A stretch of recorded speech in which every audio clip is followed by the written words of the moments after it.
Uno.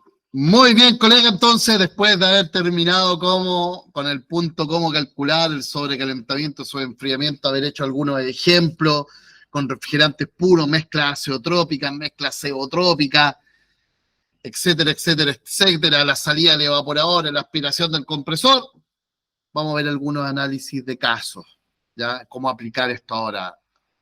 Identificamos aplicaciones conceptuales, otro contexto, refrigerantes puro y mezcla. Aprendimos a calcular y ahora hagamos algunos análisis de casos, a pesar de que ya hemos realizado, ¿cierto?, algunas preguntas ahí respecto a cómo poder, ¿cierto?, evaluar esta situación.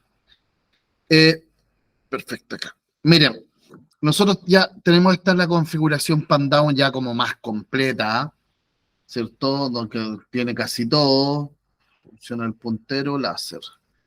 Compresor, separador de aceite, condensador, depósito de líquido, filtro, visor, válvula solenoide, válvula de expansión termostática, acumulador o trampa de succión, compresor. Incluso tiene antivibradores. ¿Ya? Mi colega, entonces, nosotros, lo que es interpretable, ¿ya?, para poder diagnosticar o para poder entregar una hoja de servicio es, bajo este contexto, ¿cierto?, el subenfriamiento en la entrada de la válvula de expansión. ¿Cuál es el tema acá del subenfriamiento en la entrada de la válvula de expansión? Que yo necesito tener donde medir la presión. Pero por otro lado, igual me parece como un riesgo tener un apéndice de carga en una línea de líquido que alguien lo puede pasar a llevar ahí la válvula de expansión y lo que realmente es peligroso es el líquido de alta presión. Entonces, ¿qué es lo que ocurre? ¿Ya? ¿Qué es lo que ocurre? Y no tengo nada más donde medir. Aquí existen básicamente dos alternativas. La primera alternativa, que va a depender, ¿cierto?, a pesar de que la caída de presión en la línea de líquido es menor, ¿ya? La primera alternativa que me gusta mucho a mí es en la entrada de la válvula, porque desde este punto a este punto puedo tener todos los metros que requiera la separación de la unidad condensadora con el evaporador. 10 metros, 15 metros, 18 metros, no lo sé, puedo tener una gran distancia. Eso significa que puede pasar algo en este trayecto que inclusive puede ser hasta la válvula solenoide que no esté ni cerrando ni abriendo bien, en el caso de que exista algún tipo de problema, ¿ya? Entonces, acá instalar un visor de líquido entre la válvula de expansión y la válvula solenoide, cuando estemos instalando ya un equipo, cuando estemos realizando la instalación de un equipo, acá. Entonces, porque si yo veo el visor acá, yo veo que el visor no está burbujeando, significa que el refrigerante está 100% en estado líquido. Y como ya hemos hablado, cada vez que el refrigerante está 100% en estado líquido es porque está subenfriado. En realidad, yo no sé si es tan importante que yo sepa si el subenfriamiento es 4, 5 o 4,5 o 6 grados. ¿Ya? No sé si es tan importante versus el riesgo de medir presión en ese punto. A no ser que yo tome acá, ¿cierto? Genere una toma de presión. Desenergizo la solenoide de la línea líquido. Bajo la presión en todo este sector. Instalo mi manómetro. Energizo la solenoide de la línea líquido y la presión aumenta. Mido presión, mido temperatura, calculo el subenfriamiento, desenergizo ya la válvula solenoide de la línea líquido, la presión disminuye, saco mi manómetro, vuelvo a energizar la válvula en la línea líquido, la válvula solenoide de la línea líquido, ingresa nuevamente refrigerante. Si para mí ese potencial riesgo de medir presión en punto de alta presión y más cuando el refrigerante está en estado líquido. Si tomo toda la medida de precaución, puedo dejar una toma de presión ahí. Caso contrario, puedo poner un visor de líquido acá para saber si realmente está alimentado con líquido. O en otro caso, que a veces la caída de presión puede ser un poquito significativa, a pesar de que sí está bien diseñado, pero bueno, aquí entramos de nuevamente en el loop de decir cuándo puedo despreciar ciertas cosas y si yo voy a revisar algo es porque tengo que asumir que hay algún tipo de problema. Sería midiendo la presión en el depósito de líquido, pero sí la temperatura. Recuerdan el gráfico presión-entalpía, que la válvula de expansión genera el punto de inflexión de alta a baja presión, entonces en consecuencia ya es adecuado medir su enfriamiento en la entrada de la válvula, no acá, no a la salida del condensador, eso no sirve. No sirve a la salida del depósito de líquido, porque incluso el filtro puede generar una caída de presión, ¿ya? Que puede generar la formación de vapor y en la entrada de la válvula te está ingresando ya mezcla de refrigerante, entonces vas a perjudicar el funcionamiento del equipo. Entonces su enfriamiento acá, vuelvo a repetir esos tres. Pongo un apéndice de carga o una toma de presión, pero me aseguro de manipularlo de forma adecuada porque el potencial riesgo, el riesgo mayor en la manipulación de refrigerantes líquido a alta presión. A veces que me salga líquido a alta presión en los ojos, me los va a congelar y me voy a dañar. Entonces, mucho ojo con la medida de presión en la entrada de la válvula. Tomo medidas que corresponden a, como por ejemplo, desenergizar la válvula solenoide de la línea de líquido, no hay ningún problema en eso para que baje la presión.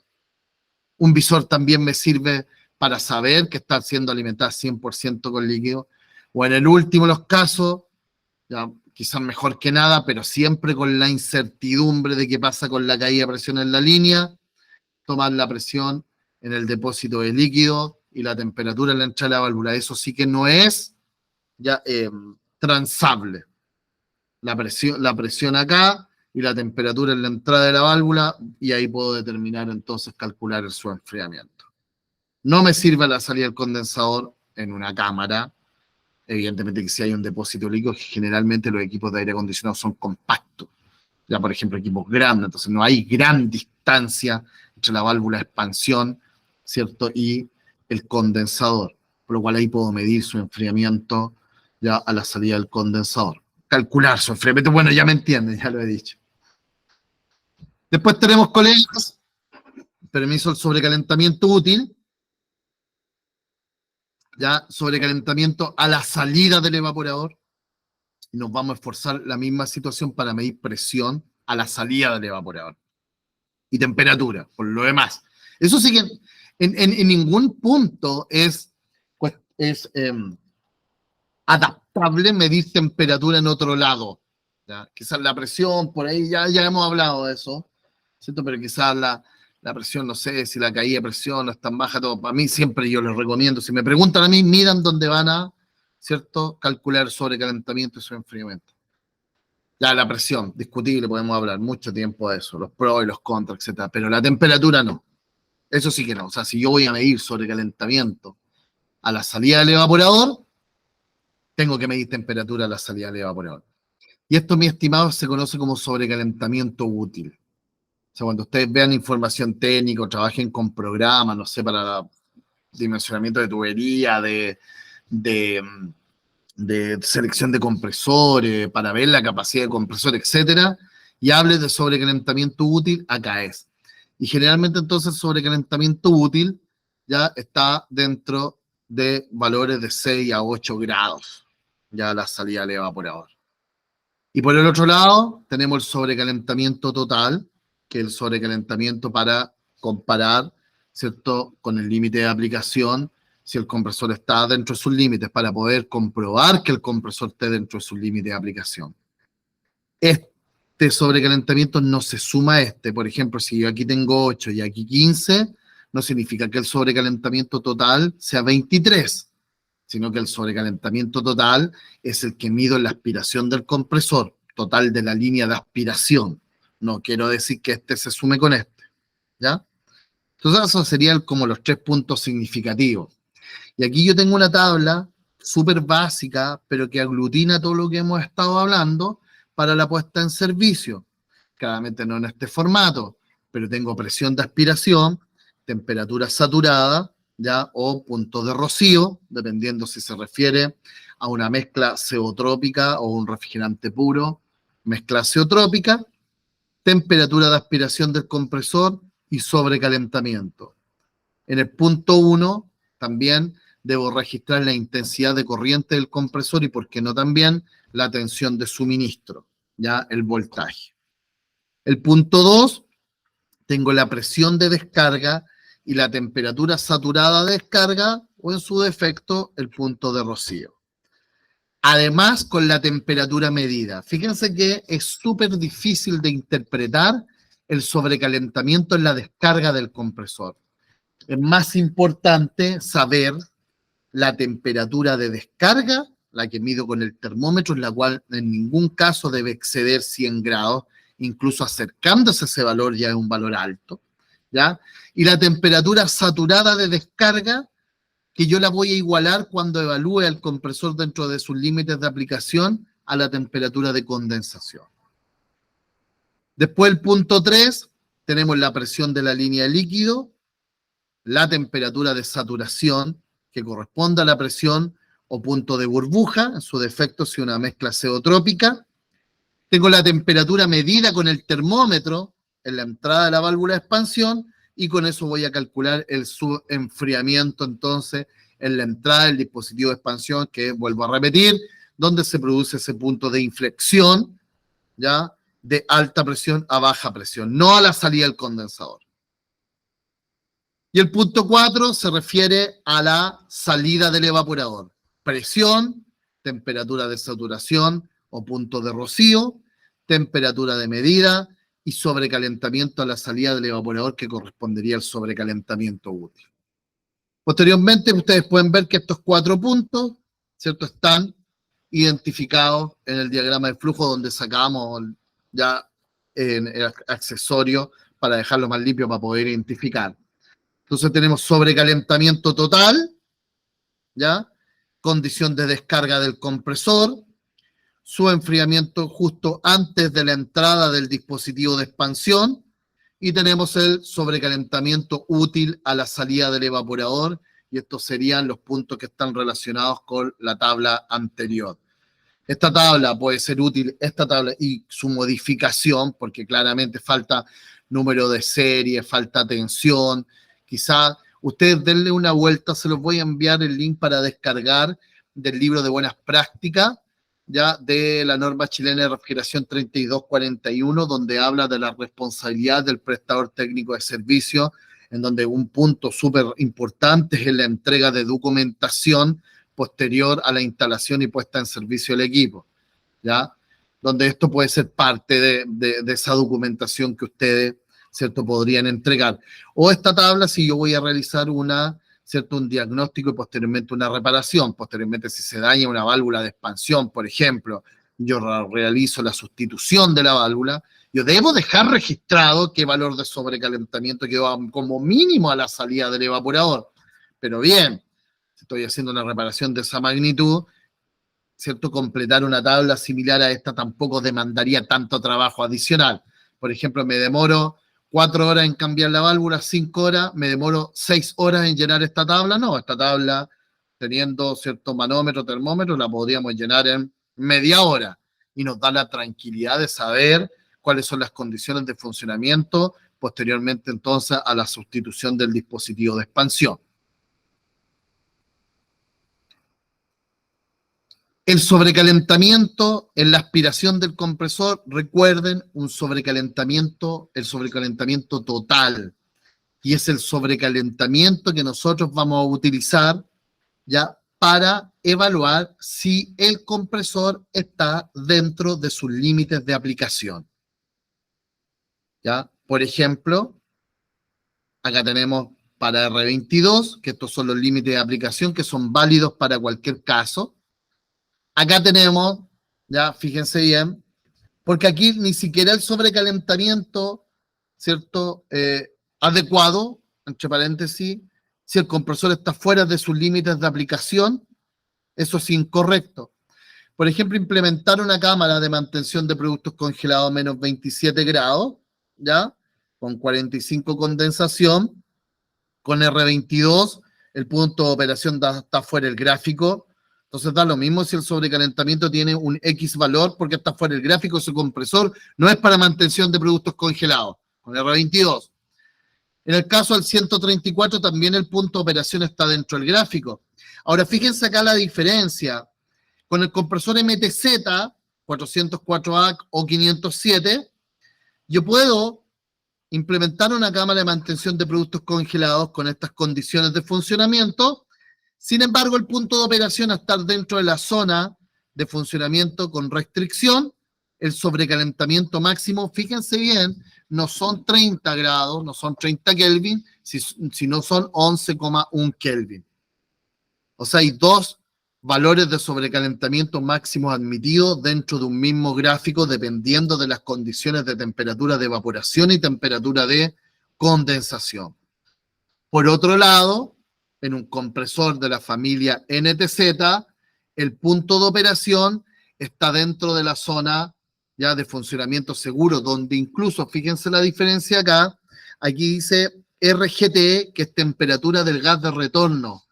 Entonces, la válida, ¿cierto? 20 grados.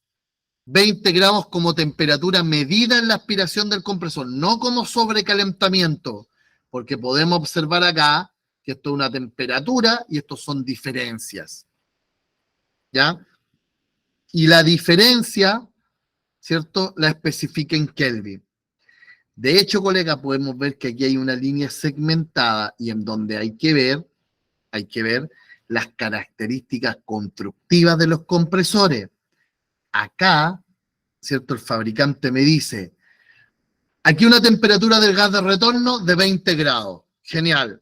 Pero acá el fabricante me dice, oye, si está evaporando y condensando en donde el punto de operación, mejor dicho, está dentro de esta zona, y los compresores son de 2 cilindros, sobrecalentamiento máximo 10 Kelvin. Ahora, si está en esta zona, pero incluso es más holgada la zona, porque se aumenta la línea segmentada, y el compresor es de 1 de 4 cilindros, el sobrecalentamiento es 10. O sea, hay una variación en las condiciones donde puede estar el punto de operación, con un sobrecalentamiento idéntico de 10 Kelvin, pero en función de los números de cilindros y en consecuencia el número de pistones del compresor. Entonces, con el sobrecalentamiento, calculando el sobrecalentamiento en función de las condiciones de aspiración del compresor e instalando el punto de operación del compresor en base a la presión de evaporación, presión de condensación y sus correspondientes temperaturas saturadas, yo podría evaluar si ese compresor está dentro de los límites de aplicación o no, entendiendo la importancia del sobrecalentamiento en la aspiración del compresor, más aún si es un compresor ya hermético alternativo, donde el enfriamiento del motor eléctrico ya depende 100% del refrigerante que proviene desde el evaporador. Esto pasa para una cámara de mantención de productos congelados como para una cámara de mantención de productos frescos. En este caso, el único compresor que no es apto es el compresor que servía para baja temperatura, porque en este caso tenemos la temperatura ya de evaporación igual a la temperatura máxima del límite de aplicación, que es menos 10. Entonces no podemos trabajar con un compresor al límite de su límite de aplicación. Y en este caso ya es más holgado. Todos los puntos de operación, como pueden observar ustedes, se implementa una cámara de mantención de productos frescos para evaporando a menos 10 grados con R22. El punto de operación está dentro del gráfico y un sobrecalentamiento máximo de 30 Kelvin en la aspiración. Si le instalo con 134A, incluso dentro de la zona segmentada, es donde está ubicado el punto de operación para nuestros requerimientos, tenemos una temperatura del gas de retorno de 20 grados. Y dentro de la zona con la línea continua, todo esto de acá, el sobrecalentamiento máximo es 10 Kelvin. O sea, igual podría implementar una cámara con este compresor y el punto de operación dentro de la zona en donde es mayormente holgado con un sobrecalentamiento máximo de 30 Kelvin. Aunque honestamente por un tema de limitación en el uso del R22 por ser una sustancia controlada del Protocolo Montreal y próxima a eliminación, pasando prácticamente a cero sus importaciones desde el 1 de enero del año 2028, según el artículo número artículo número 3 del Ministerio de Secretaría General de la República, terminaríamos con 404, entendiendo que, colegas, instalar una cámara con 134A no hay ningún problema, sí se puede, pero por un tema de características del 134A, el compresor debería tener a lo menos un 40% más de desplazamiento. Entonces, honestamente, ahora, 10 de enero del año 2024, si alguien va a implementar una cámara de mantención de productos frescos, lo más probable que terminaría con 404 y con 507. Si utiliza componentes de la línea MAN Europe Danfoss, terminaría con un compresor MTZ y su punto de operación dentro de la zona del gráfico donde soporta un sobrecalentamiento máximo de 30 Kelvin. Por lo cual, cuando yo lo pongo en servicio después de este compresor, porque evidentemente que esta es una condición teórica, el sobrecalentamiento debiese ser menor que el máximo que admite el fabricante. Sin embargo, sobrecalentamiento adecuado, están del orden de entre los 15 a 20 Kelvin. Si es 24, está dentro, ¿cierto? Es menor que el máximo del fabricante, pero tampoco es bueno tener sobrecalentamiento superior a 25 Kelvin, aunque sea 27, que es menor que 30, o sea, cumple el compresor, pero a medida que el sobrecalentamiento aumenta, hay un aumento del volumen específico del refrigerante en la aspiración del compresor, lo cual genera una disminución en potencia térmica. Si bien es cierto, no es significativo, pero genera una disminución. Y además, si bien es cierto, con el R404 y 507 tampoco es tan significativo, pero hay un aumento de temperatura de descarga del compresor. O sea, el sistema se hace más ineficiente desde el punto de vista energético y además hay un aumento de temperatura de descarga del compresor. Entonces yo, completando esta tabla, podría posteriormente, en base al límite de aplicación del compresor, que estos gráficos, por ejemplo, para el compresor MAN Europe, están de libre disposición en el manual del compresor, que uno lo encuentra fácilmente en internet. En otros compresores incluso aparecen, y en MAN Europe de Danfoss también, en software, programa, mejor dicho, de selección, como en el caso de Danfoss, el Cool Selector. Hay para Bixer, para Bock, Dorin, Frascol, todos involucran el concepto de límites de aplicación. Y que yo puedo saber si está trabajando dentro de su límite de aplicación con, ¿cierto?, el cálculo de sobrecalentamiento en la práctica posteriormente real. Respecto a la válvula de expansión, ya hablamos, ¿ya? La válvula de expansión genera el sobrecalentamiento útil a la salida del evaporador. Y aquí, colega, podemos observar una válvula de expansión, ya que tiene ecualización interna. Se fijan, tiene una entrada y una salida, las dos son de paso angular, entrada, salida, pero esta ecualización es interna y esta con ecualización externa, vale decir, este punto va a la salida del evaporador.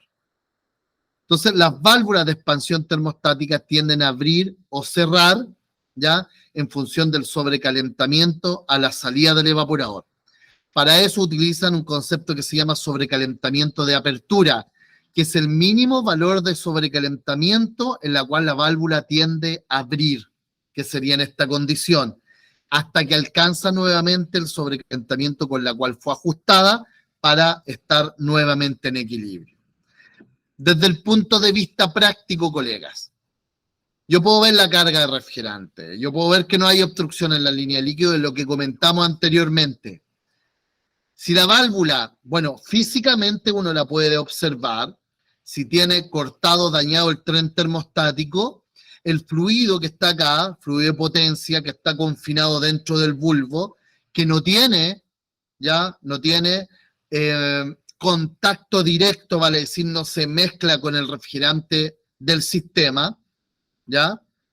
Esto, si está cortado el tren termostático, el fluido de potencia se va a ir. Y el fluido de potencia, ustedes se fijan, que es el único que tiende a abrir la válvula. Por lo cual, cuando una válvula de expansión está dañada, no hay fluido de potencia y la válvula tiende a cerrarse. Las válvulas de expansión termostática no son de cierre total, o sea, va a quedar pasando algo de refrigerante, ¿ya? pero evidentemente no va a ser lo suficientemente alto para generar el proceso de enfriamiento, y además eso va a generar una presión baja, en consecuencia sobrecalentamientos a la salida del evaporador elevados, y en consecuencia de eso también sobrecalentamientos altos en la aspiración del compresor. Eso puede ocurrir por un daño físico.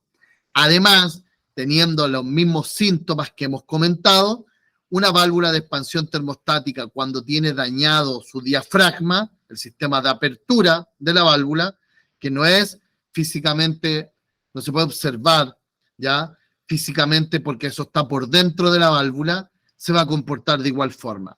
La única forma de poder comprobar eso en términos prácticos es sacando la tuerca de entrada de la válvula y con el mismo orificio de expansión instalarlo. Si yo instalo y lo presiono y no siento que existe un rechazo que corresponde a la aguja penetrando en el orificio, un pequeño rechazo, es porque el sistema internamente está dañado. Y con eso también la válvula va a tender a cerrarse, generando sobrecalentamientos altos. En el caso de un aire acondicionado, colega, esto yo lo expliqué en el curso de aire acondicionado, debemos tener clara la siguiente situación. Cuando el equipo está en modo frío, la tubería de menor diámetro es mezcla de refrigerante a baja presión, porque está a la salida del tubo capilar, ¿ya? No es que la línea de menor diámetro, un equipo de aire acondicionado dividido, split, ¿ya? No es que la tubería de menor diámetro sea la línea de alta. No es línea de alta, es mezcla de refrigerante porque está a la salida del dispositivo de expansión. Mezcla de refrigerante a baja presión, y la tubería que proviene desde la unidad interior a la válvula de servicio es tubería de aspiración. Por otro lado, cuando el equipo está en modo calor, la línea de menor diámetro es la línea de líquido, ya que la línea de mayor diámetro, ¿ya?, corresponde a la tubería de descarga del compresor y la unidad interior el condensador, por lo cual acá yo tengo, ¿cierto?, la línea de líquido a alta presión que posteriormente pasa a través del capilar. Primero llega la válvula de retención y pone este capilar en serie al otro capilar, y el intercambiador de calor de la unidad exterior pasa a ser el evaporador. En consecuencia, en un equipo de aire acondicionado, las dos tuberías en modo frío son baja presión, la de mayor diámetro, aspiración, la de menor diámetro, mezcla de refrigerante. En modo calor, las dos tuberías son alta presión, la tubería de mayor diámetro, descarga, la tubería de menor diámetro, líquido, ¿ya?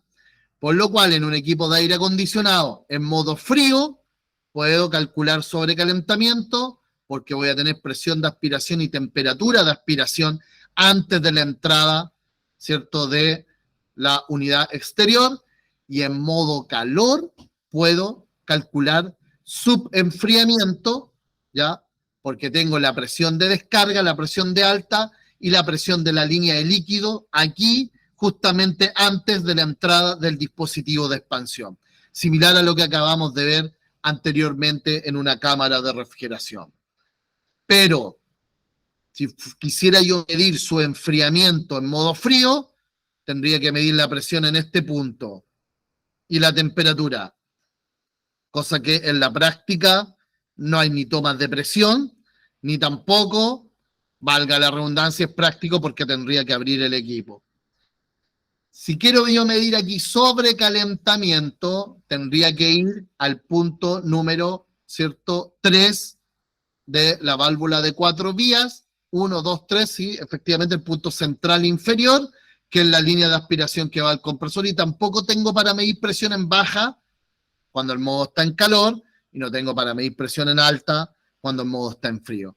Entonces, básicamente, los equipos de aire acondicionado responden a los mismos principios. Sin embargo, no existe ya esa posibilidad de fábrica de poder ya medir presión.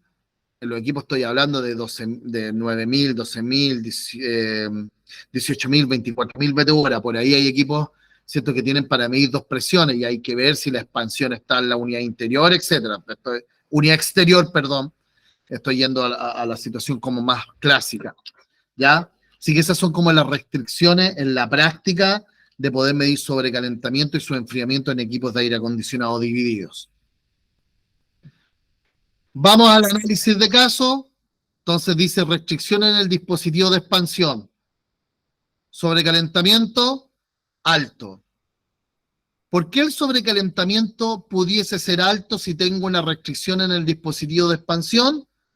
Porque no pasa a través de la válvula, ¿ya? No pasa a través de la válvula la cantidad de refrigerante necesaria para realizar el proceso de enfriamiento.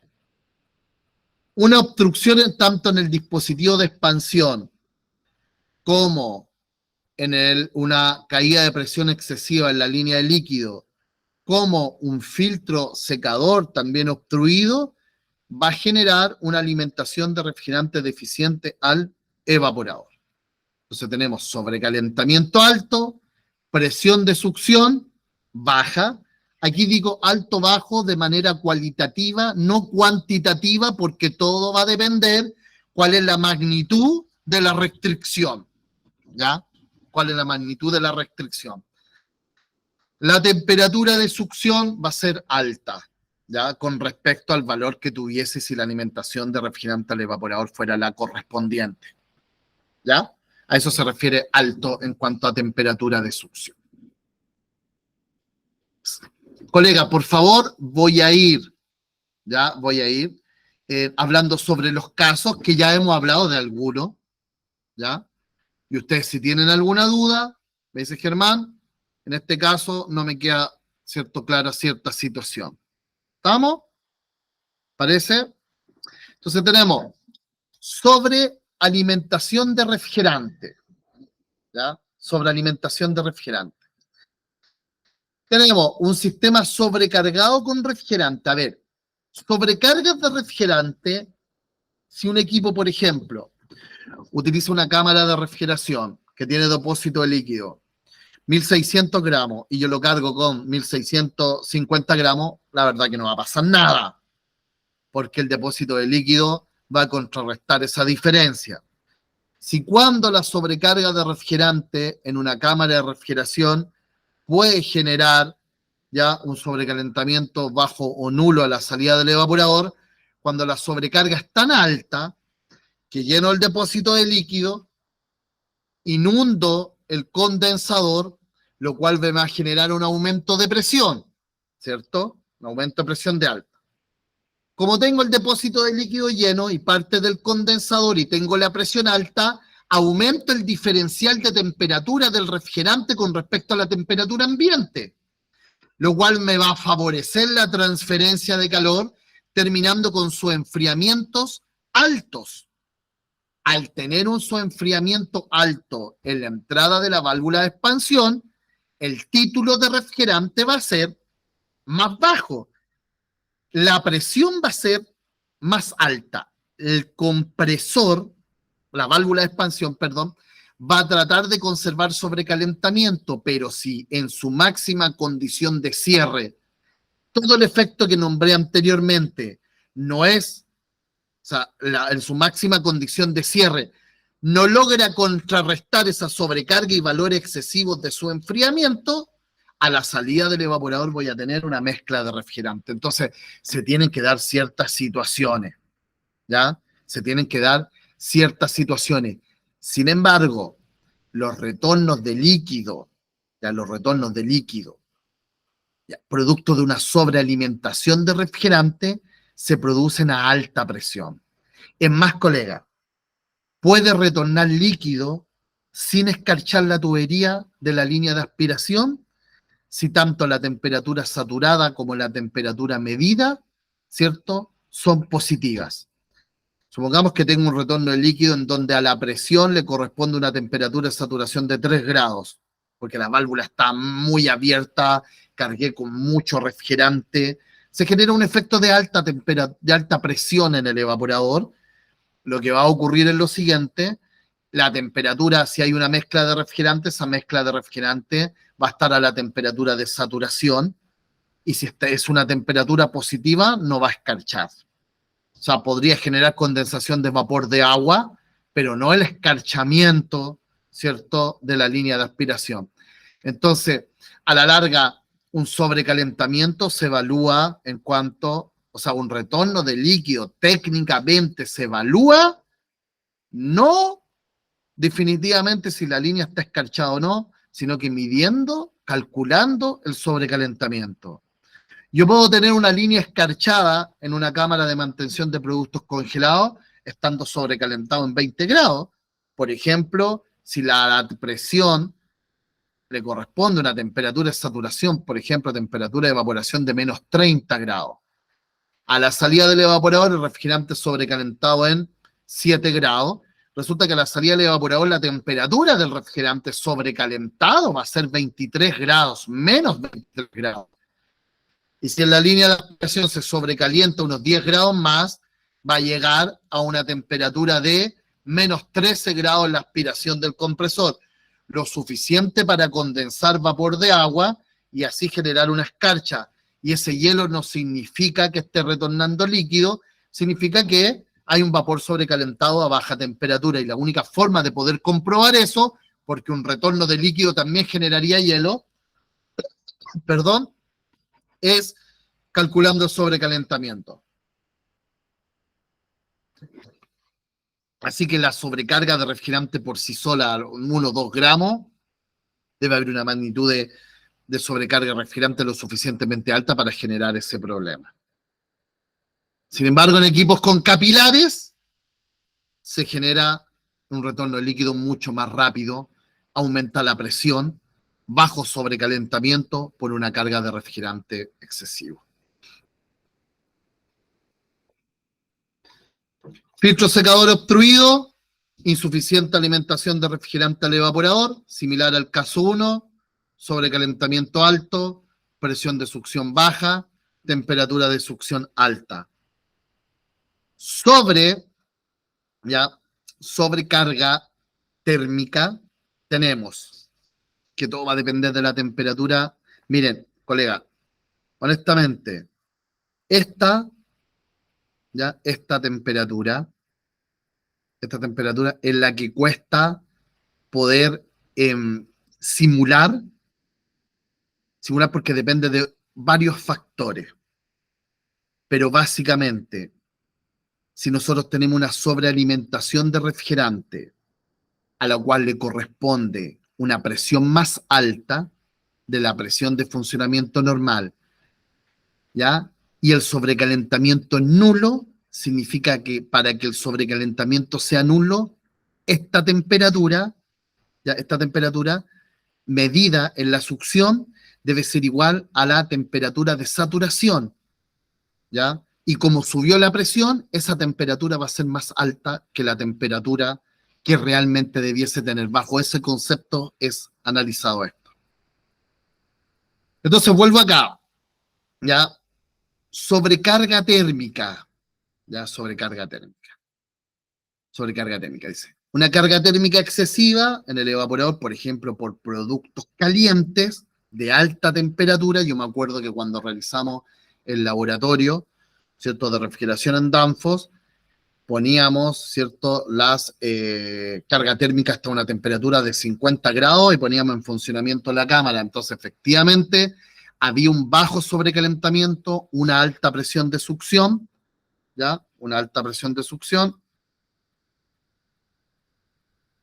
Y aquí considerando, ¿cierto?, para no enredar esta situación, sobrecarga térmica, y aquí considerando el caso que le indiqué anteriormente, vamos a decir que una alta temperatura de succión.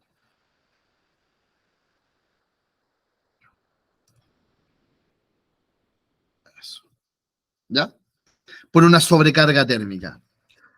¿Qué es lo que hace? ¿Por qué sube? ¿Cierto? ¿Por qué sube? ¿Ya? Porque sube la presión. Es porque la válvula de expansión termostática trata de abrirse para conservar el sobrecalentamiento. Entonces ingresa mucho refrigerante.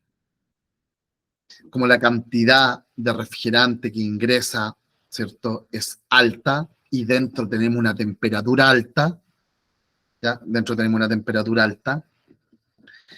El sobrecalentamiento en la aspiración del compresor tiende a ser bajo. ¿Por qué? Porque si la temperatura, por eso les digo en los contextos, si la temperatura dentro de la cámara es tan alta, ya es tan alta, más alta que la temperatura ambiente, ¿ya? Más alta que la temperatura ambiente, el refrigerante va a salir de la cámara a una temperatura más alta de la temperatura ambiente y se va a comenzar a desobrecalentar, ¿ya? Hasta llegar a una condición de mezcla de refrigerante en la aspiración del compresor con una temperatura de extrusión más alta de la que debiese tener, porque vuelvo a repetir, como en mezcla de refrigerante y la cámara está a una temperatura muy alta con respecto a la temperatura ambiente, se genera ese proceso, ¿ya? Pero para que se produzca esto, efectivamente la sobrecarga térmica debe generar una temperatura en cámara mayor que la temperatura ambiente. Fuga de refrigerante, colega. Sobrecalentamiento alto, la válvula no va a tener refrigerante para conservar el sobrecalentamiento a la salida del evaporador. Bajo flujo de refrigerante en el ingreso del evaporador, genera presión baja, temperatura de succión alta. Mal ajuste, colega, ¿cierto?, de la válvula de expansión termostática. Fíjense bien. Sobrecalentamiento bajo, presión de succión alta, temperatura de succión baja. Fíjense lo que va a ocurrir acá. Siempre y cuando se genere ya una condición en donde la temperatura de cámara sea más baja que la temperatura ambiente, un poco para diferenciar con la excesiva carga térmica que le dimos a ese contexto, que es un caso especial donde la temperatura de cámara es mayor que la temperatura, ¿cierto?, ambiente. En este caso no. Por eso la temperatura de succión es baja. Fíjense en lo que ocurre. Alguien abrió la válvula de expansión, o sea, le disminuyó el sobrecalentamiento. La válvula va a generar que ingrese más refrigerante al evaporador para disminuir el sobrecalentamiento. ¿Estamos? ¿Ya? Para disminuir el sobrecalentamiento. Sin embargo, ¿cierto?, lo disminuyó tanto que generó un sobrecalentamiento bajo nulo. Vamos a poner aquí bajo nulo, para que quede bien. Caso 6, bajo o nulo. ¿Ya?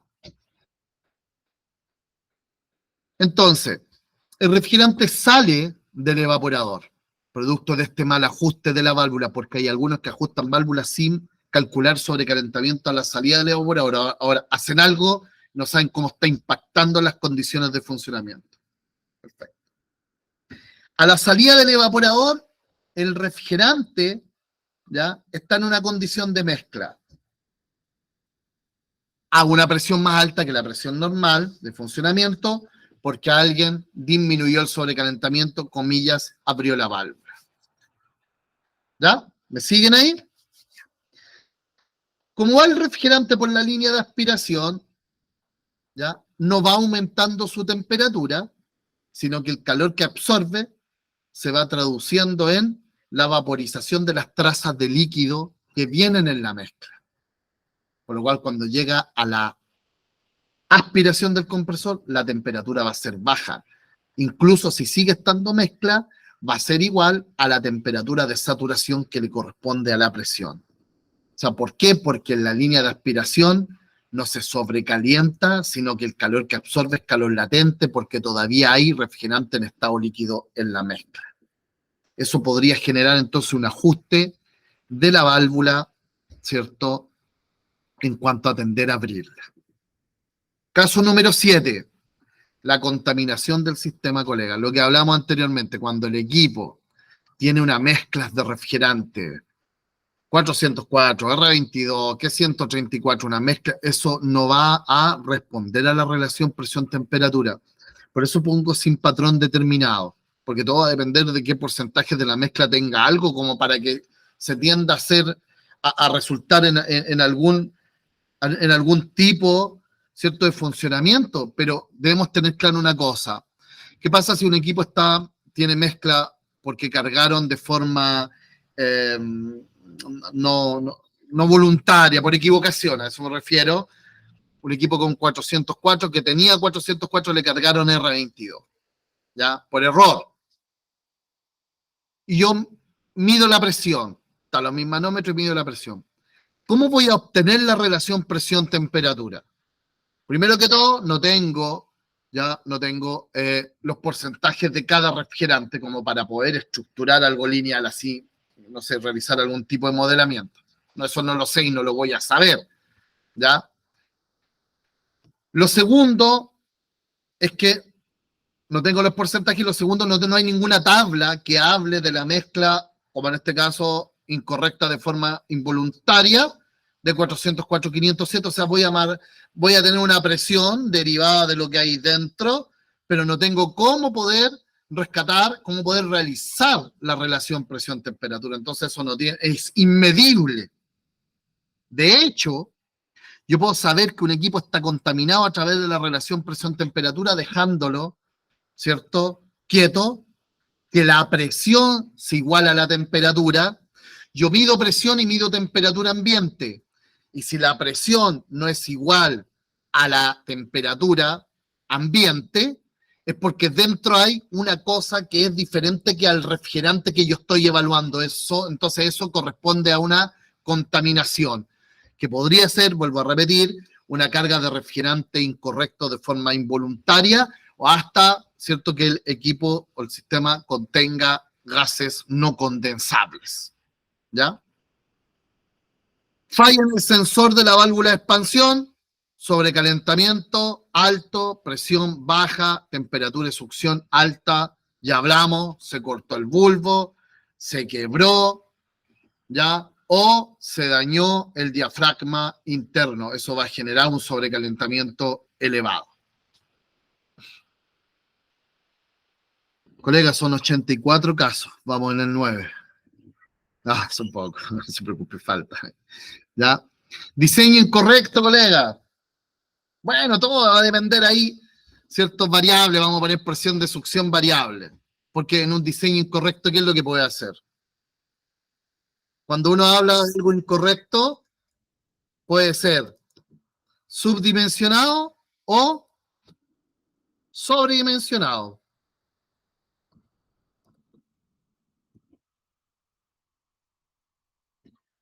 Entonces, colega, sobredimensionado o subdimensionado. Si yo ya tenía que instalar un orificio 0,2 e instalé un 0,1, no, instalé un 0,0. ¿Qué es lo que va a pasar?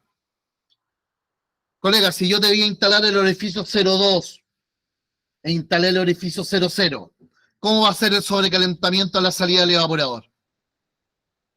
Pregunta.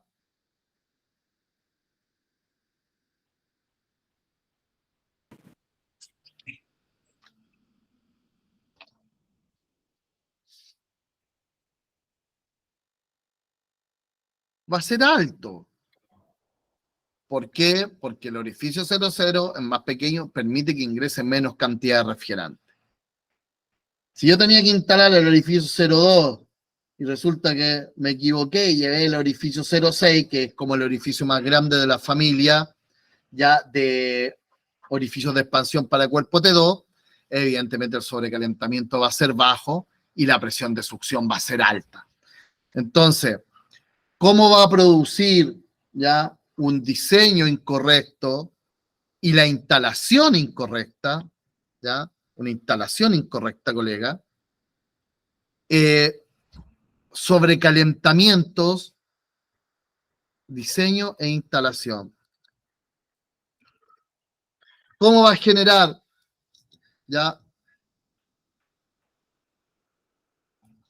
un diseño incorrecto, una selección incorrecta, o una instalación incorrecta, en este caso, por ejemplo, de la válvula de expansión? ¿Cómo va a generar un problema? Va a depender.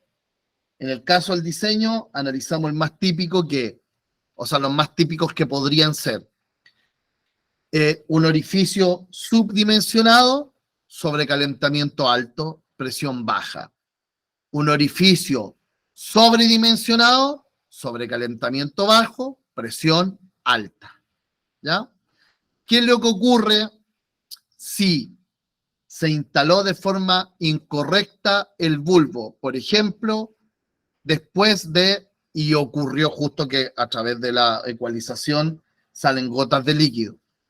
Se instala el bulbo después de la ecualización en el sentido de flujo de refrigerante. Esas gotas de líquido van a enfriar el bulbo y la válvula se va a tender a cerrar. Sobrecalentamiento alto, presión de succión baja. ¿Qué ocurre, colega, cuando el bulbo no lo instalo a la salida del evaporador y lo dejo suelto en cámara? ¿Qué es lo que ocurriría ahí?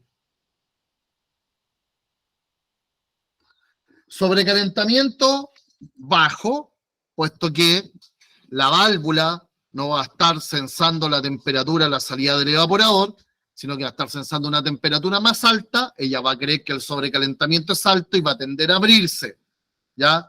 Generando una sobrealimentación de refrigerante al evaporador, produciendo un sobrecalentamiento bajo y una presión de succión alta. Entonces, la verdad que el diseño e instalación incorrecto tienen distintos contextos dependiendo cuál es el error de diseño o cuál es el error de instalación.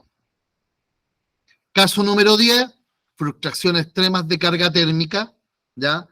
Ustedes pudieron observar que las válvulas de expansión generan cierta capacidad de enfriamiento en condiciones de evaporación y condensación.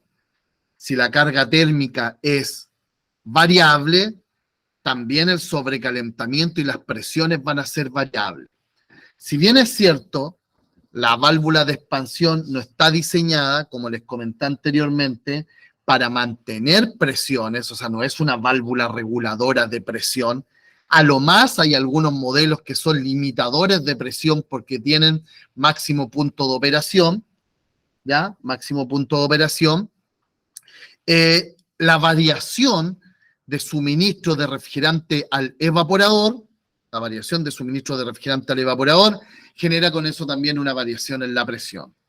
Por lo cual las válvulas de expansión termostática pueden controlar el sobrecalentamiento dentro de variaciones que no son, ¿cierto?, frustraciones extremas. De hecho, por ejemplo, ya una válvula de expansión termostática es capaz de mantener el sobrecalentamiento aproximadamente entre un 40-45% hasta el 100% de su potencia nominal.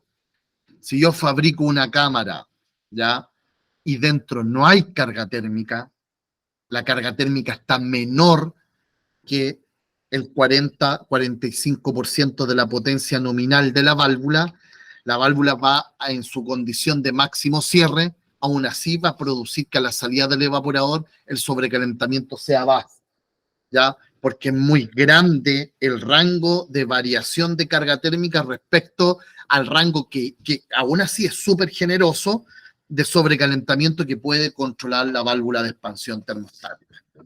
Entonces también esas variaciones de, ¿cierto?, de sobrecalentamiento. ¿Saben cuándo pasa esto también? Cuando yo tengo una cámara, hay clientes que tienen una cámara de mantención de productos congelados. Perdón. Hay clientes que dicen, necesito una cámara de mantención de productos congelados, pero aquí está porque no es lo mismo, ya el producto ingresa fresco, a 20 grados. Entonces yo quiero que me lo congele y después la quiero mantener ahí 2 semanas para sacarla y después que llegue la otra carne. Entonces, ahí hay un concepto de equipamiento, de sistema que es distinto, porque el primero es para congelar el producto y lo segundo para mantenerlo. Entonces, evidentemente hay una variación significativa en la potencia térmica de los equipos derivada por escalón latente de solidificación, ¿ya? Entonces, frecuentemente ahí hay cargas térmicas excesivas que uno calcula la válvula para el proceso de congelación, pero cuando está manteniendo, evidentemente la carga térmica es más baja y ahí podría existir la posibilidad de retorno de líquido si esa carga térmica es tan baja que el 45% que puede controlar la válvula respecto a, ¿cierto?, su potencia térmica nominal. Entonces también esas variaciones de carga térmica provocarían situaciones de retorno de líquido al compresor.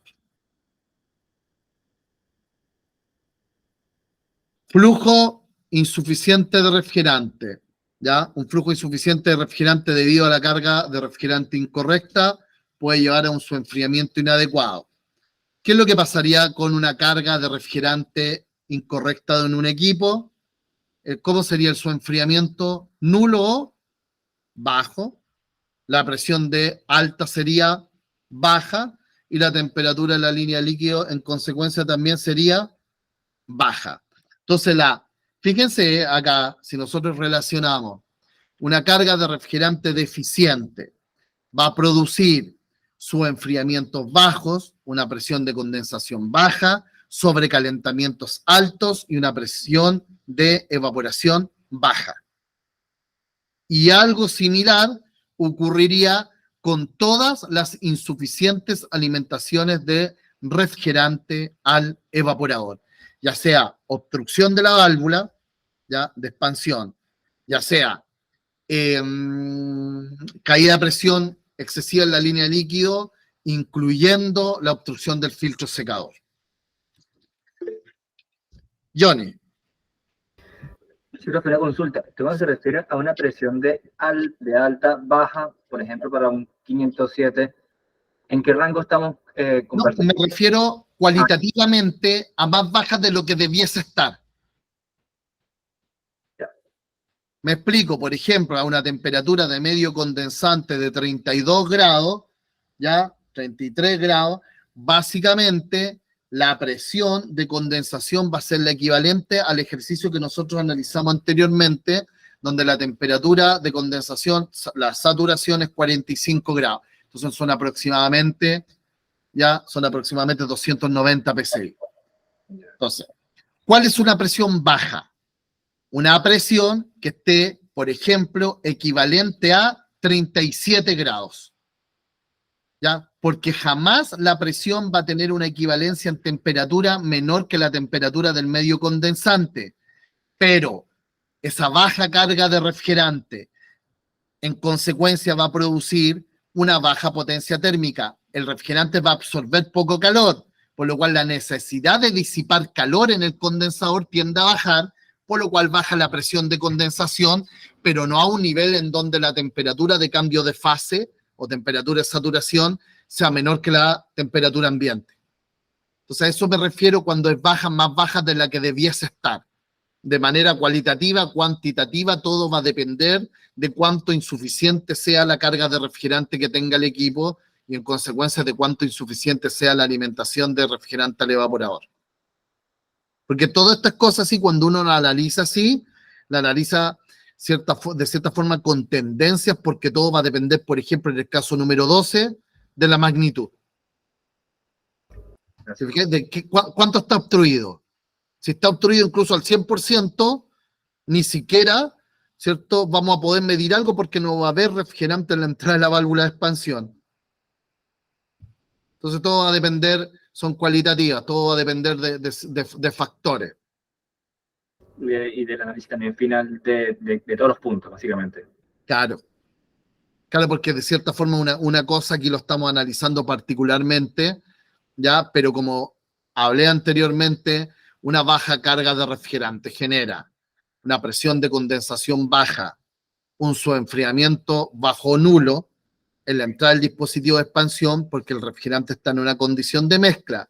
A su vez, la válvula de expansión, al ser alimentado con mezcla, básicamente está a la salida de la válvula de expansión, va a haber un porcentaje bastante alto de vapor y la válvula no va a tener refrigerante disponible para controlar sobrecalentamiento a la salida del evaporador, lo cual va a producir una baja presión de evaporación y con esto también un sobrecalentamiento elevado. O sea, como un sistema integrado, una cosa definitivamente siempre sigue afecta a otra cosa.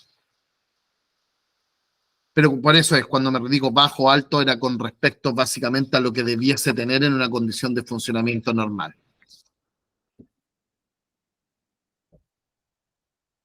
Bien, colega. ¿Alguna otra duda? Bloqueo en el filtro, o sea, una obstrucción en el filtro, ya va a generar una presión de alta baja, un subenfriamiento bajo o nulo, todo va a depender de cuánto esté obstruido el filtro, y una temperatura en la línea de líquido baja en consecuencia, esto a la entrada del dispositivo de expansión. Condensador sobredimensionado. Esto es súper interesante, colega. Ya, aquí me voy a detener 2 horas solamente. No. Ya. ¿Qué pasa cuando la presión de... A ver, hay una cantidad de refrigerante en donde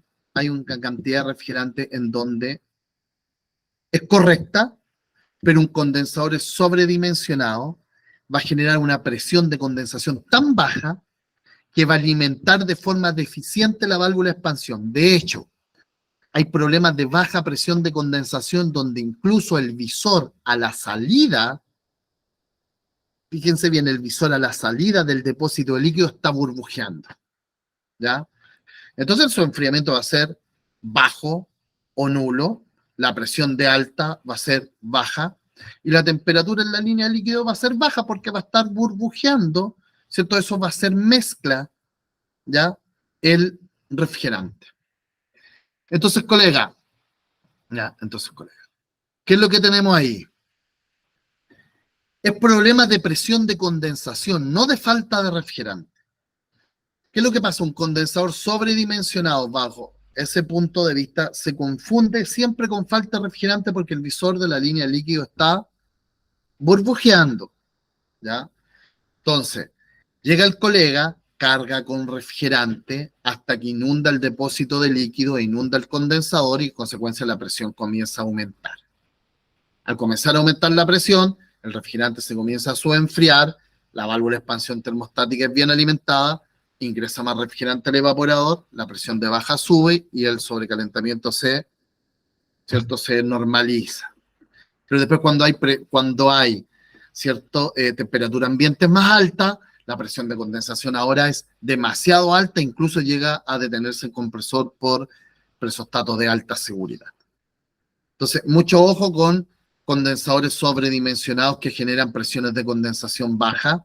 Eso hay que, controlarlo. De hecho, hay que generar una obstrucción del aire para ver si la presión sube y el visor de líquido se llena. Entonces, el problema es que hay que hacer un control de capacidad en el condensador y no el problema de carga con refrigerante, porque posteriormente, como dije después, puede elevarse tanto la presión en un día de temperatura de medio ambiente, de medio condensante alta, que puede detener al compresor y ya se imaginan lo que va a hacer el colega si no tiene claro el concepto, va a botar refrigerante porque le dijeron que le habían cargado refrigerante en invierno y entonces él dice, entonces le cargaron demasiado refrigerante.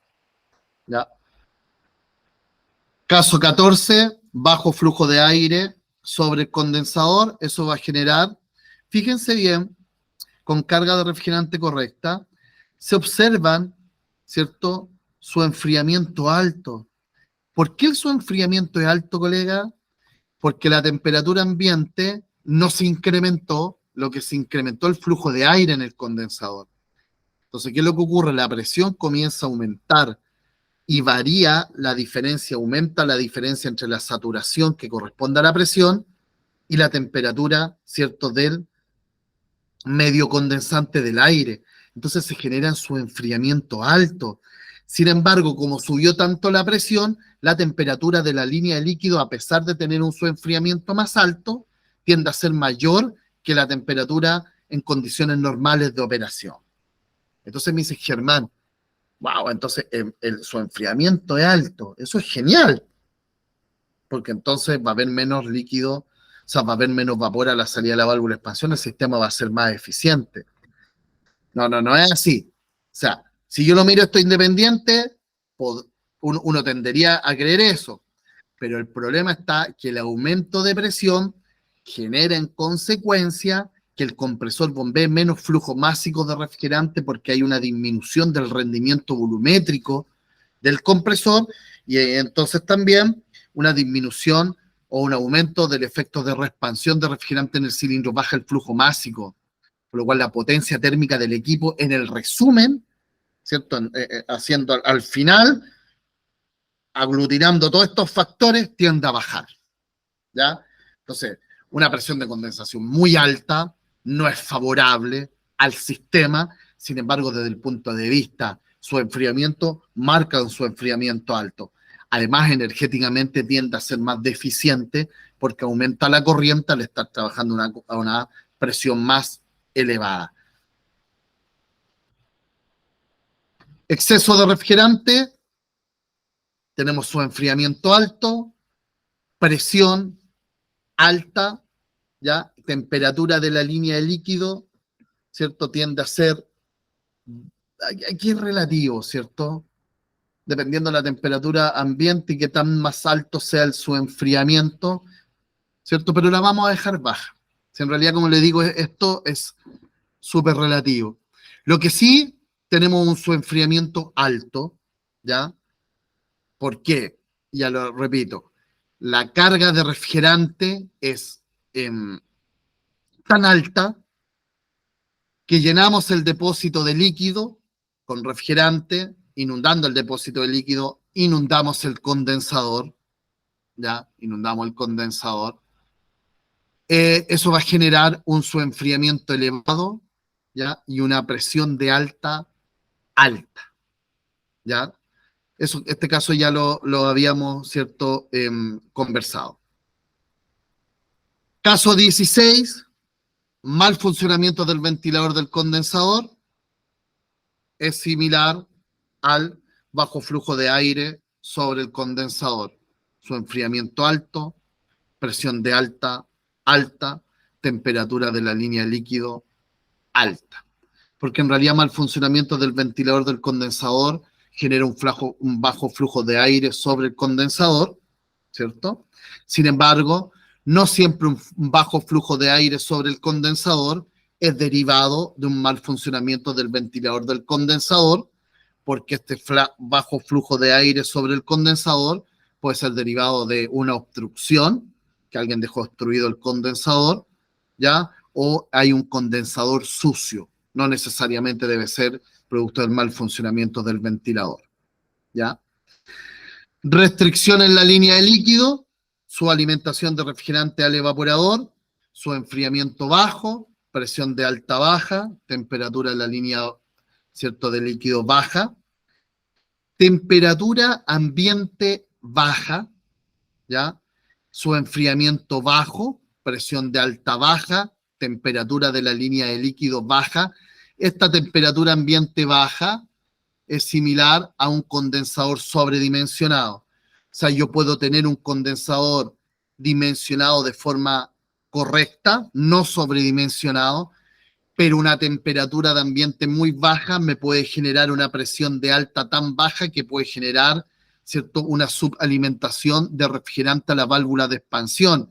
Y eso no es relativo a un diseño de un condensador sobredimensionado, sino que es relativo de no existir una estrategia de control adecuada para un condensador que fue diseñado de forma correcta a la condición más desfavorable de operación del sistema. Entonces también el control de presión de condensación, ¿cierto?, es súper importante para mantener en regla todas las magnitudes de funcionamiento, ¿cierto?, del sistema.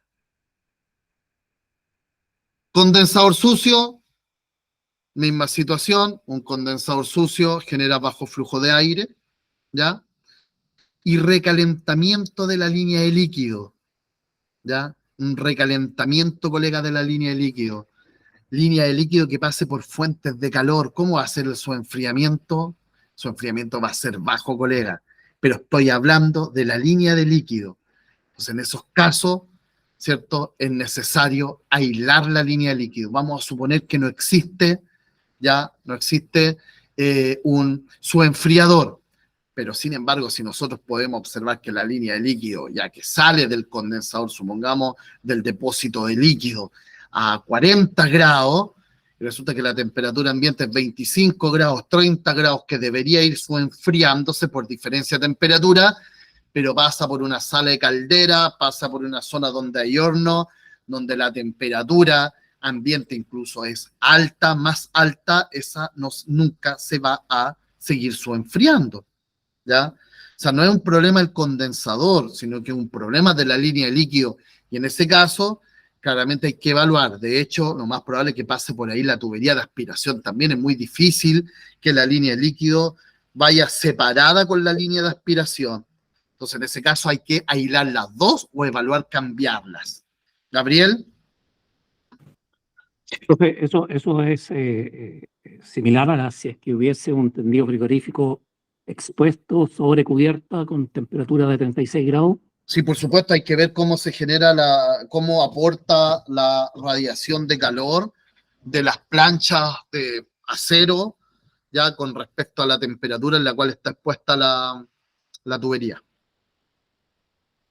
Claramente que sí. Ok, gracias. Sí. De hecho, podríamos medir la temperatura con un termómetro o si no con una cámara termográfica para ver realmente cómo está influenciando eso.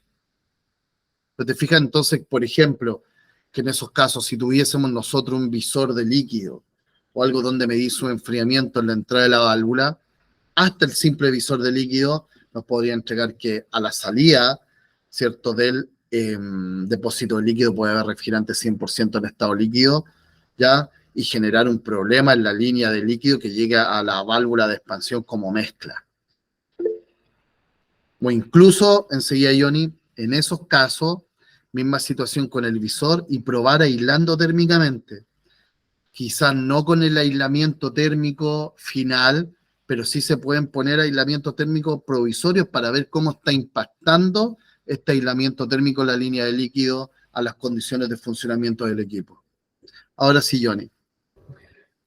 Claro, profe, así como siguiendo la misma línea de don Gabriel, ¿por qué no, entonces no se considera, o no, digamos, cuando uno proyecta el tema de una cámara frigorífica, aislar, digamos, desde un principio las dos líneas, la del líquido también, entonces, digamos, aprovechando efectivamente o evitando que estas que están expuestas puedan generar también recalentamiento? Porque no todas las líneas de líquido van expuestas a una temperatura ambiente mayor, ¿cierto?, que la temperatura de saturación o a fuentes de calor. O sea, lo que uno podría pensar, ¿cierto?, es que la línea de líquido va disipando calor, su enfriándose a través de la línea de líquido. Por eso hay que analizar caso a caso y eso corresponde a la persona que está evaluando la instalación del equipo. Yeah. Porque es más, a veces uno ni siquiera tiene la certeza de lo que va a ocurrir donde va a instalar ¿cómo se llama?, la línea de líquido, sino que eso hay que evaluarlo posteriormente en el funcionamiento. Porque si tú la aíslas de un principio y resulta que la temperatura ambiente ya es menor que la temperatura de la línea de líquido, va a estar evitando su enfriamiento del refrigerante y eso va a ser perjudicial para el equipo. También. O sea, eso se evalúa ahí cuando se está instalando, incluso a veces, no sé, a veces hasta si no tienes la radiación solar de verano, si lo instalas en invierno, no vas a saber hasta el verano qué temperaturas tienes en ese punto.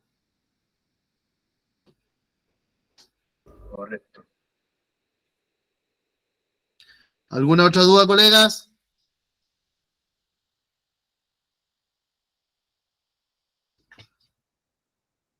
Ya, ahora pasamos de análisis de caso, ¿cierto?, de refrigeración, y les quiero, ¿cierto?, mostrar esta tablita. Ya, esta tabla es de un análisis que nosotros realizamos cuando hago cursos de aire acondicionado, ¿ya?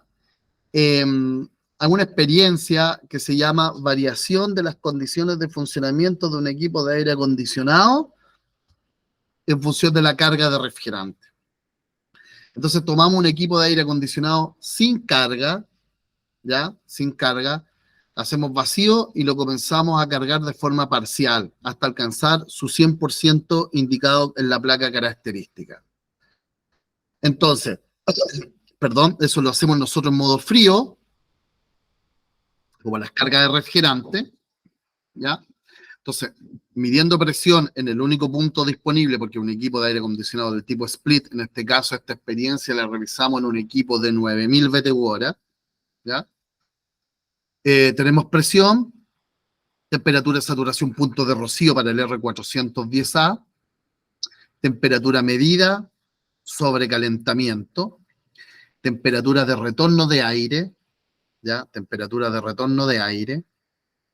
Fíjate que aquí es básicamente constante, 25 grados, porque es la temperatura ambiente que había en la sala en ese momento. Y acá tenemos la temperatura de inyección de aire. Y aquí tenemos el diferencial de temperatura, entre el retorno y la inyección de aire y la corriente del compresor. Evidentemente que a medida que vamos cargando con refrigerante, ¿cierto? Vamos cargando con refrigerante, la presión tiende a aumentar hasta alcanzar 123 psi al 100% de la carga. En consecuencia también aumenta, ¿cierto? En consecuencia también aumenta la temperatura de saturación, porque está en relación presión-temperatura.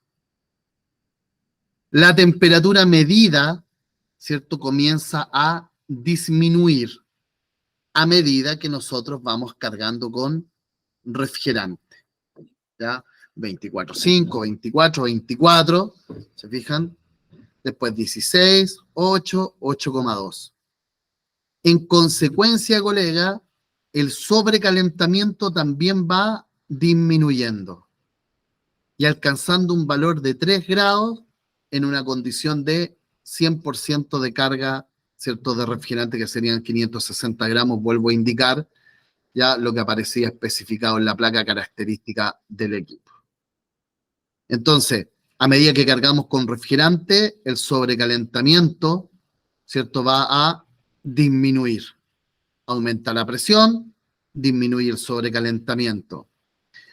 La temperatura de retorno, como yo dije, básicamente será constante, y la medida que nosotros vamos cargando con refrigerante para una temperatura de retorno de aire constante, la temperatura de inyección tiende a disminuir. Evidentemente hay una mayor cantidad, ¿cierto?, de refrigerante, enfriar aire.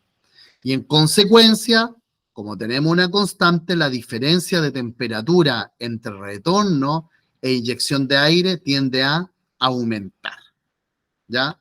Corriente del compresor de 1,33 a 2,6 amperes. ¿Qué es lo que yo digo de esto con respecto a tomar el sobrecalentamiento como una magnitud? O sea, como la derivada de dos magnitudes que son presiones y temperaturas, súper importante para cargar los equipos, ¿ya? Es que si yo me quedo, ¿ya? Si yo me quedo con que la presión debe ser 105 psi, 106 psi, porque efectivamente le corresponde una temperatura de punto de rocío, de saturación. La verdad que decir saturación y punto de rocío para el R410A es prácticamente lo mismo, entendiendo que hay un deslizamiento térmico de 0,1 grado, ¿ya? Uno dice, bueno, 15, 105, porque no estoy pesando y no tengo la cantidad de refrigerante, entonces me estoy básicamente solamente guiando por presión. Pero observen ustedes que el sobrecalentamiento está en 15 grados, ¿ya?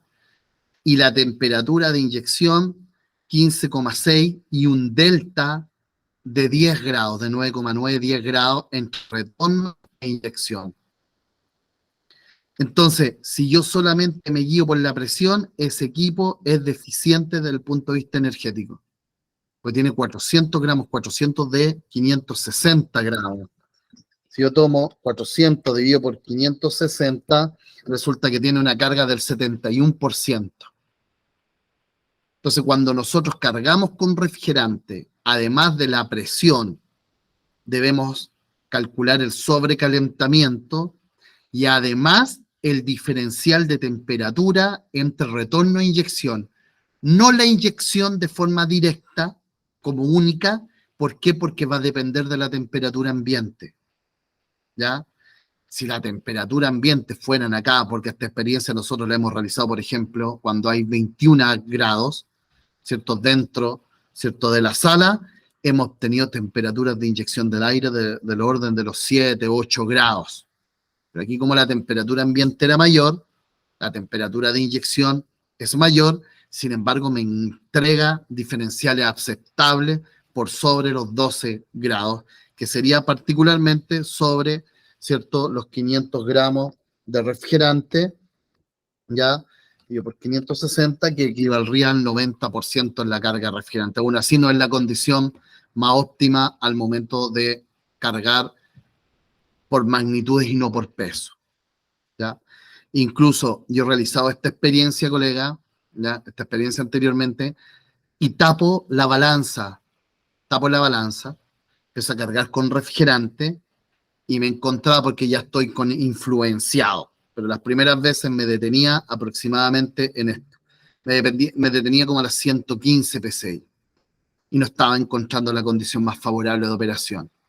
¿Ya? Entonces añadí el sobrecalentamiento, añadí las diferencias de temperatura para poder llegar a determinar cuál es la carga de refrigerante más adecuada sin partir desde cero en el caso que yo esté llenando ya con refrigerante. Isaías. Profesor, Ajá. sabe que me vino a la mente una duda que yo tengo, que es respecto a la tabla de presiones y temperatura. ¿Sí? Por ejemplo, la descarga del compresor.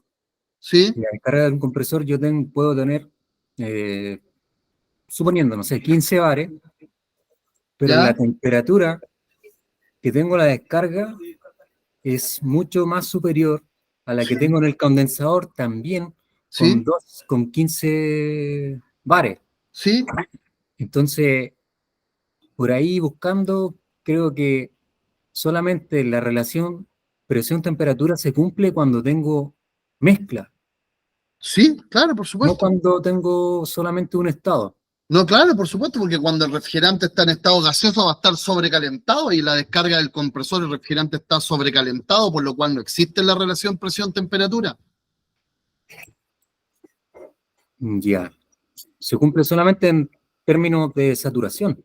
Exactamente, Ya. Ok. exactamente. Cuando el refrigerante está en estado gaseoso, va a estar sobrecalentado, no hay relación presión-temperatura. Cuando el refrigerante está en estado líquido, va a estar subenfriado, no hay relación presión-temperatura. Ya. Genial, profe. Muchas gracias. Gracias. Colegas, ¿alguna otra duda? Entonces ahora tenemos el gráfico. Así se comporta la presión, colega, de acuerdo a la carga de refrigerante. ¿Ya? ¿Se fijan? Los primeros 100 gramos, de 100 a 200 gramos, la presión subió estos 12. La vemos aquí en la tabla, acá. Al cargar los primeros 100 gramos de vacío, 250 micrones, subió a 12 PSI. Después con 100 gramos más, subió 14 PSI. Pero después los siguientes 100 gramos, de 200 a 300, sube 62 PSI, vale decir, sube 38 PSI. Después de 300 a 400 sube ya aproximadamente 43 PSI. Después de 400 a 500 sube 15 PSI. Y de 500 a 560, 3 PSI. Entonces, el comportamiento evidentemente no es lineal. Al principio sube poco, al medio, por decirlo de manera cualitativa, ahí está el gráfico, sube bastante, y después las últimas cargas de refrigerante no es tan significativa la variación de presión, por lo cual yo mediante el sobrecalentamiento puedo evaluar si el equipo lo estoy sobrecargando. Sobrecalentamiento para estas condiciones, sobrecalentamiento y estos diferenciales de temperatura. Cuando he trabajado con temperaturas ambiente más altas, ha dado un sobrecalentamiento de 4. Máximo he medido en la aspiración de 5. Por lo cual a una temperatura ambiente de 25-26 grados, debiese tener yo en la aspiración del compresor un sobrecalentamiento del orden de los 3-4 grados. Desgraciadamente, estimado, esto es algo que yo hago de manera particular y te lo digo desgraciadamente. Esto debiese aparecer en las hojas de servicio, en los manuales de servicio de los equipos, donde debiesen decir cómo cargar, controlar, cómo cargar en función del sobrecalentamiento.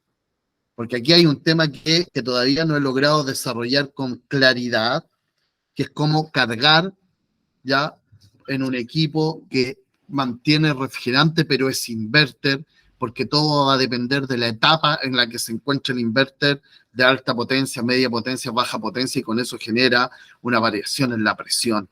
Entonces, evidentemente que su equipo, claramente, lo mejor es partir desde cero, cargando el refrigerante por peso. Sin embargo, nos encontramos con el problema de qué hacer con el refrigerante que saqué residual. Lo tengo en mi cilindro recuperadora, o no tengo recuperadora, o no tengo cilindro, y cuántos años voy a tener ese refrigerante ahí, y pareciera ser un proceso insolucionable. ¿ya? Por lo menos a menor escala. Este es el comportamiento de la presión versus carga de refrigerante, ¿ya? Y este es el comportamiento de la carga de refrigerante versus el sobrecalentamiento. Y aquí podemos ver que un principio con baja carga de refrigerante, ya con 100 gramos, tenemos un sobrecalentamiento súper alto, derivado de la temperatura ambiente y derivado también de la baja presión, ¿ya?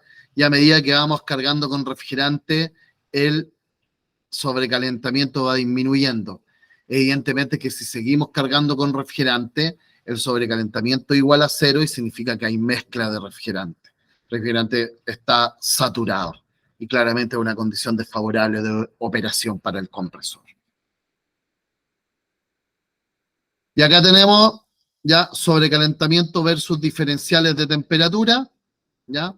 A medida que el sobrecalentamiento va disminuyendo, ¿cierto? Aquí tenemos un sobrecalentamiento alto, porque hay baja carga de refrigerante, y a medida que vamos cargando con refrigerante, el sobrecalentamiento va disminuyendo, y efectivamente va disminuyendo también, ¿cierto? O va aumentando, mejor dicho, va aumentando ya el diferencial de temperatura, lo cual significa que va disminuyendo la temperatura de inyección, ¿ya?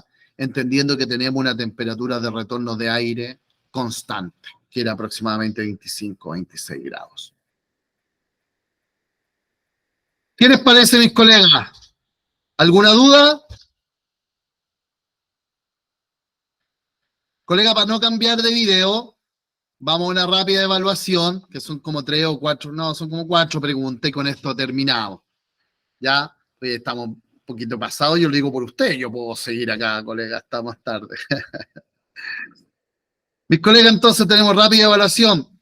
Claro, instrumentos para medir sobrecalentamiento a la salida del evaporador, para calcular sobrecalentamiento.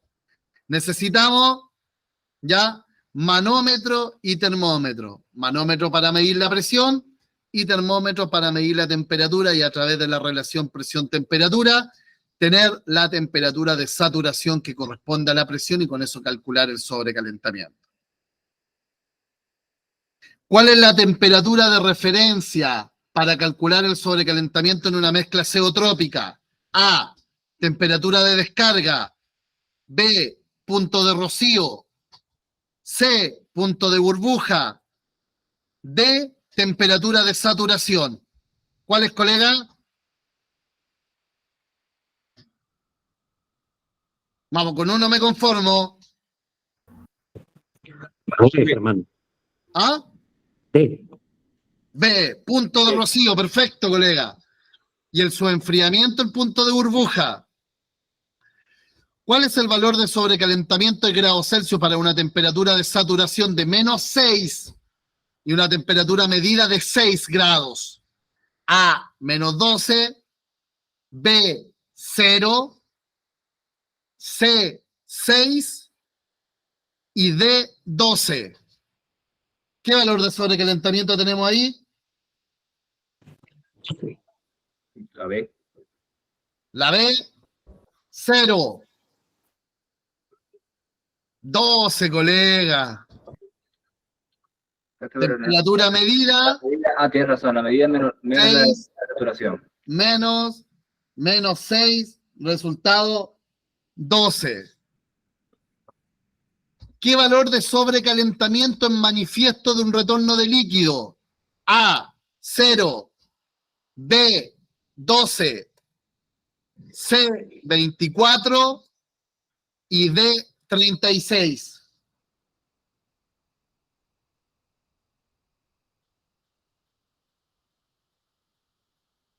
¿Qué valor de sobrecalentamiento en manifiesto entonces de un retorno de líquido al compresor? 0.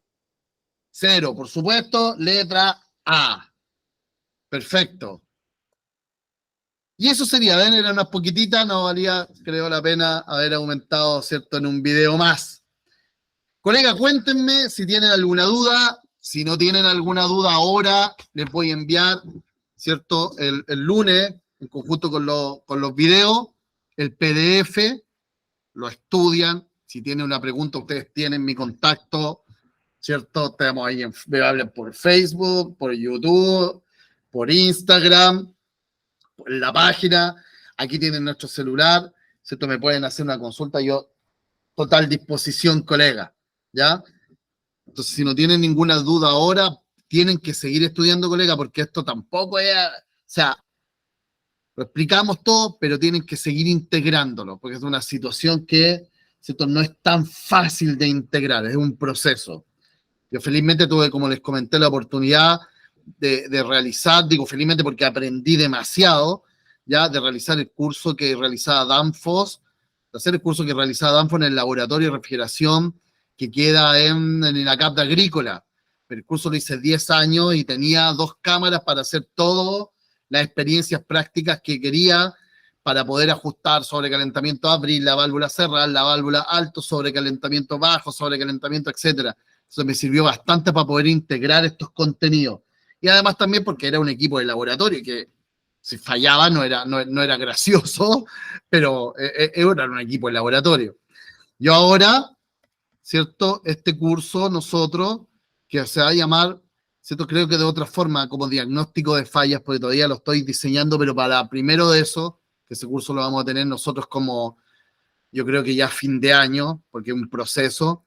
Estamos en ¿cómo se llaman? Las labores, todavía no iniciadas, pero van a partir, yo creo que ya a fin de mes, de hacer una cámara de refrigeración acá en nuestro centro de capacitación, ¿ya? Y armar un equipo de refrigeración con el objetivo de hacer laboratorio frigorífico, ¿ya? Y poder demostrar todos estos casos que acabamos de analizar, ¿ya? Demostrarlo en la práctica, vivirlo, analizarlo aquí, sentirlo, y también tener la temperatura de cámara, cómo aumenta, etcétera. O sea, yo creo que ese curso va a estar genial y voy a estar, ¿cierto? Va a estar genial y vamos a estar ahí avisando por las redes sociales.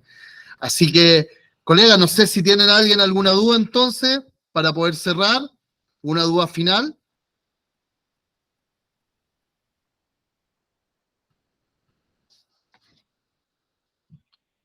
Colega, acabo de hablar 5 horas seguidas. Un poco la... Después tengo que ir a cantar, colega, al festival de San Bernardo. No, colega. Aquí está Por ya. por aquí Sacamos estamos bien. la... Claro, Por aquí ahí dejamos de presentar. Ya. Detenemos la grabación. Bueno, colega, muchas gracias. Detengo.